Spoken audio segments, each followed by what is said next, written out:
Okay, sorry about that. So obviously we're gonna have some kind of hiccups here, especially at the start. So the real numbers, then we can say that they are the union of the rationals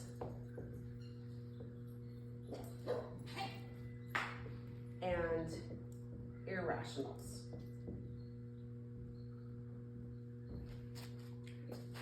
All right, so that's union, and union is noted by what looks like a U.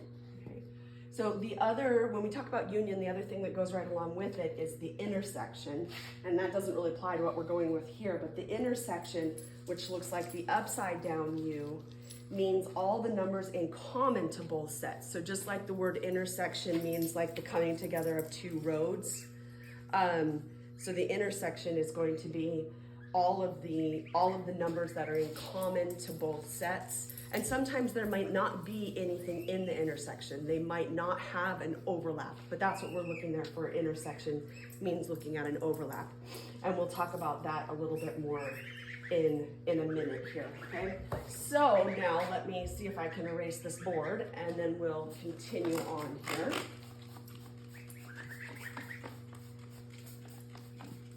I'm gonna run out of Windex before we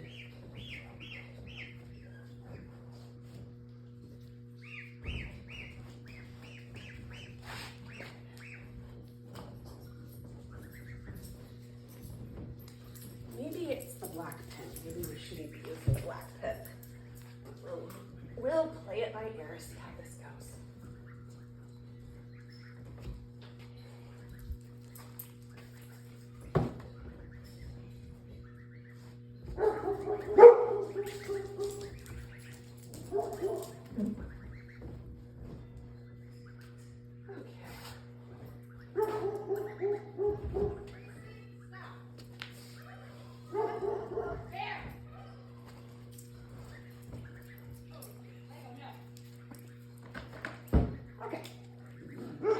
All right, so the next thing that they talk about when we talk about real numbers is we get into interval notation. So let's look at interval notation. And again, interval notation may be a review for most of you and might be new for a couple of you, so we definitely want to look at this. So interval notation is another way to look at inequalities along the number line. So we might have seen in the past something that looks like this. Like let's say -2 is less than x, which is less than 4. And if we have an interval like this with the inequalities, this is telling us all of the numbers in between -2 and 4, not including the -2 or 4. So we used to see this on the number line. If we were to go out here that way, 1, 2, 3, 4 out this way, and this we would have had an open circle on both ends, and then we would be shading in between. And sure, drawing a visual is great, but by the time we get into pre-calculus and then into calculus, we do not want to be at this level anymore. We need to step this up and look at something a lot more formal. So that's where we're going to go to interval notation. And so what we're going to do is we're going to change the open circles to parentheses. And then instead of having to either write the inequality in the middle or to draw the visual, we're just going to put the numbers. So we're going to go parenthesis, -2, 4, parenthesis. Now I know that looks like a point, but it will be clear in the type of problem that this is an interval. And this is saying all the numbers from -2 to 4, and that parentheses mean don't include the -2 or the 4. So if we were to have an inequality that did have the inclusion, so let's say we had from 6 is less than or equal to x, which is less than or equal to 9.2, okay, just to mix it up a little bit. So now we're talking about all the numbers between 6 and 9.2, including 6 and 9.2. So now in this one, to show the including, we're going to use brackets. So brackets for including, parentheses for not including, and just like we did up here, we're just gonna draw the number 6, 9.2, and we'll close that with another bracket. So that one again is telling us all the numbers between 6 and 9.2, and the brackets mean including. Okay. So we want to get really used to using the interval notation rather than drawing the picture. We will still see this notation quite a bit with the actual inequalities, but very rarely will we see this anymore. But we also want to be able to use interval notation when we're looking at inequalities that are not compound inequalities. So what if we have something like just x is greater than 4? Okay. So again, I'm just going to give you a visual here. So 0, 1, 2, 3, 4, 5. So x is greater than 4 means that we'd be starting here, and we're shading this way, and we're going on forever and ever, aren't we? There's no end in sight. So when it comes to interval notation, if we've got an arrow going in one direction or the other, we're going to represent this side as negative infinity and this side as positive infinity. So what this means, if we're going to write this in interval notation, we're going to go to parenthesis again, and we're going to say parenthesis 4, and then it goes on and on forever, so we'll say that it's going to infinity. And infinity always gets a parenthesis on it. So parenthesis 4 to infinity, and then also a parenthesis on that end. Okay, so another one here, let's say that we had x is less than or equal to 7.1. So now less than or equal, less than means that we're going in that direction. So if we're going in that direction, it means we're starting all the way over at negative infinity because our arrow is headed over there. So left to right, we're going from negative infinity all the way up to 7.1. And then because we've got the including, okay, that means we're going to go with the bracket. All right. Okay, so interval notation is going to come in big time in this class, so we want to be very aware of that and ready to use that, okay?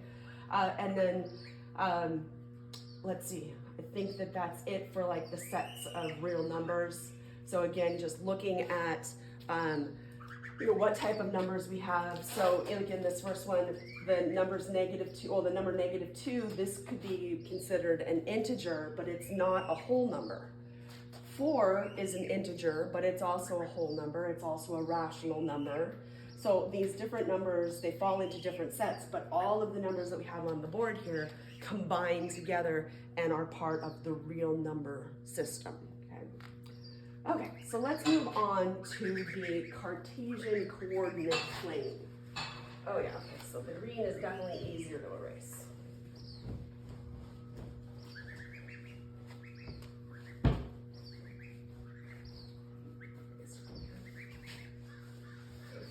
Okay. All right, let me just turn the page and make sure I'm showing you the right things.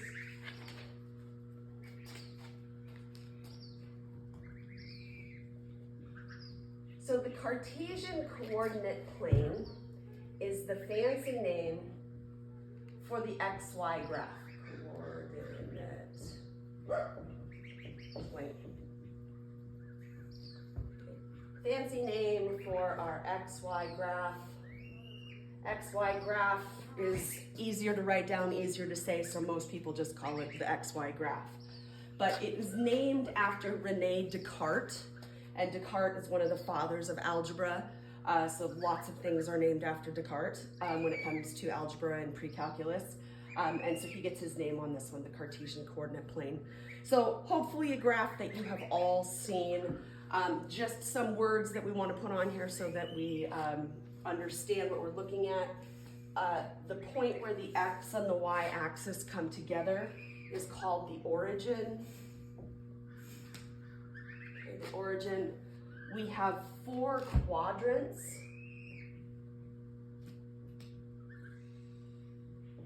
And the 4 quadrants start here, and we normally give them Roman numerals.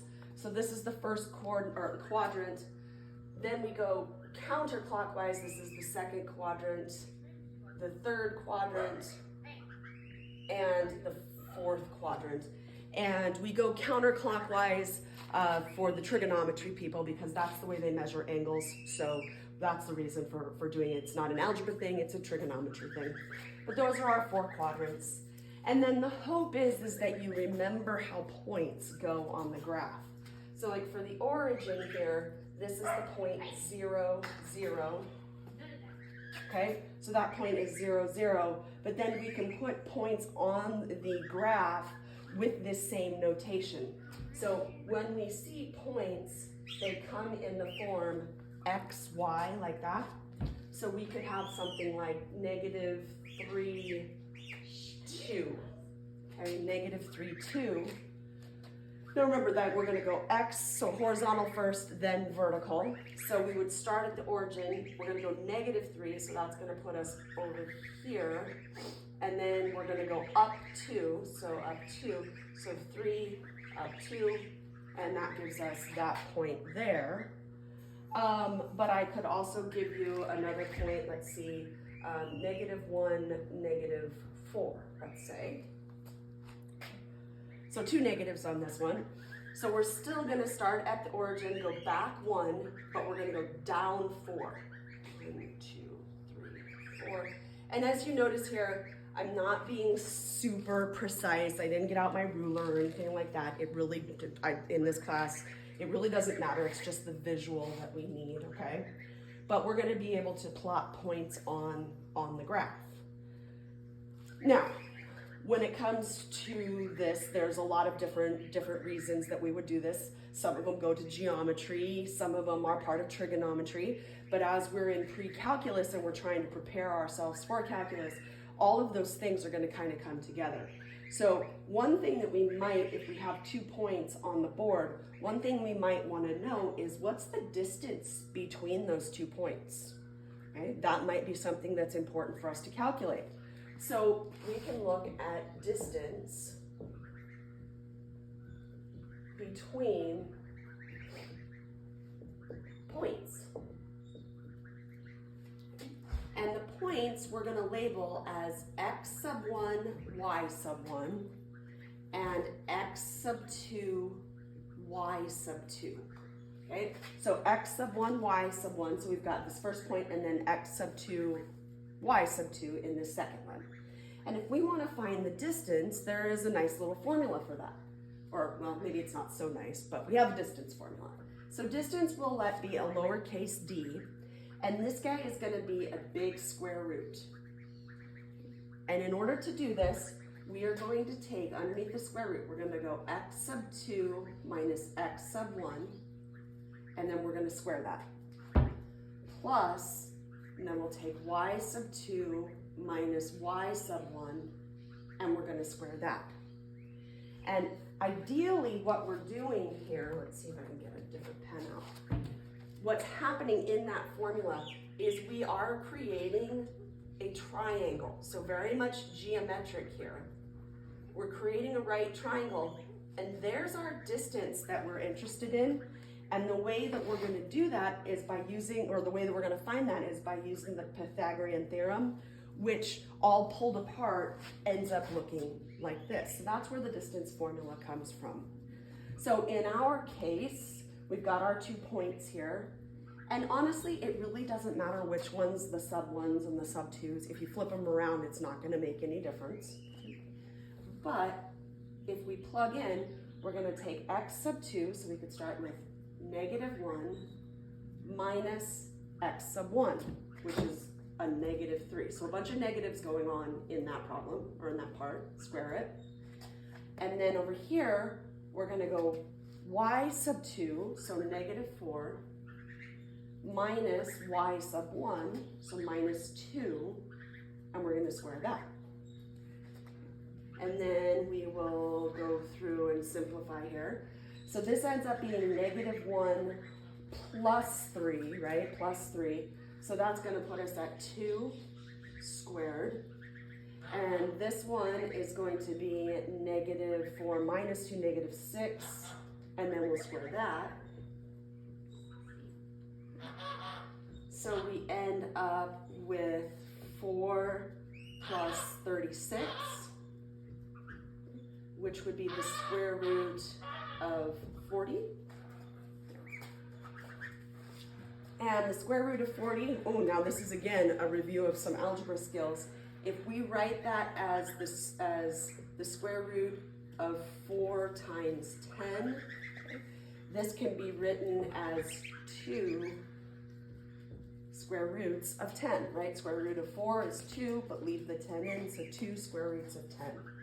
Now, not an actual nice decimal number if we're not using our calculator. And I do want to see your work done out like this. I don't want you just to plug the whole thing into your calculator and give me some decimal. I want to see the work. But then at the end, if you're like, wait a minute, I really want to know what that number is, we can certainly, okay, not with this calculator, but we can certainly take our calculator out and figure out what the square root of 40 is. The square root of 40 is going to be somewhere between 6 and 7, but because my calculator doesn't have any batteries, that's not going to tell me. Okay. All right, so the distance formula, we might be interested in how far they are apart. Okay, definitely something we can find. The other thing that we might be interested in is we might be looking for the middle. So maybe we need to bisect a segment. So we need to know where the middle is. And that's what we call the midpoint. Okay, so we can find the midpoint between 2 points. Okay, so the midpoint between 2 points. And again, our points are going to be x sub 1, y sub 1, and x sub 2, y sub 2. And midpoint is going to get a capital M, okay, capital M to stand for midpoint. And this formula is going to look like a big point because that's what it is. It's going to be an x, y coordinate. And the way we find this one is by taking x sub 1 plus x sub 2 and dividing by 2. Okay, finding the middle would be halfway in between, so divided by 2. And then we take y sub 1 plus y sub 2, and again, we divide by 2. Okay, so here we've got this formula going on. And now, if we do this with our same 2 points, we can just, again, plug in and figure out what we've got there.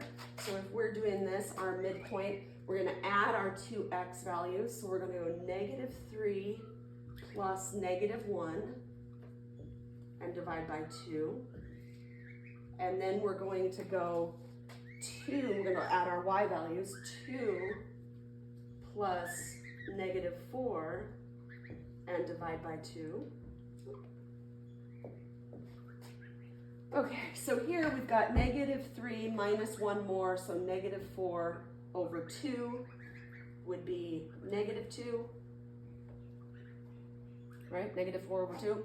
And here we have 2 minus 4, which will put us at -2, divided by 2 puts us at -1. So our midpoint here would be -2, -1. Now, I did try to draw this in, and I put it right about there. I thought that looked like the middle. But look, if we go over -2 and down 1, I mean, I'm a little bit off, but again, my scale's not perfect, but that looks like about where it should be. So it looks like we did find that midpoint.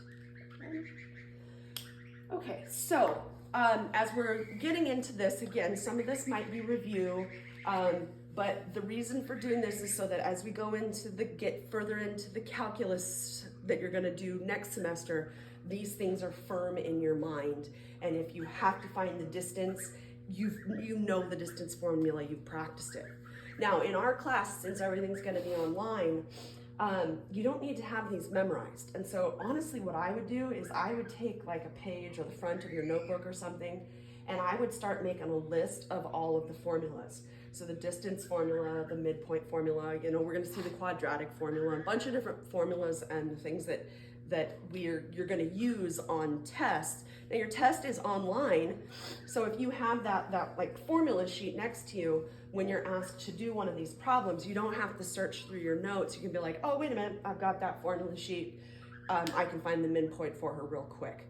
And that way you're not wasting too much time flipping through your notes during a test. And then if you find a problem that you're really struggling on, you can spend more time there really figuring out what the correct answer is, okay? So kind of trying to find ways to use your notes to make taking the tests easier for you.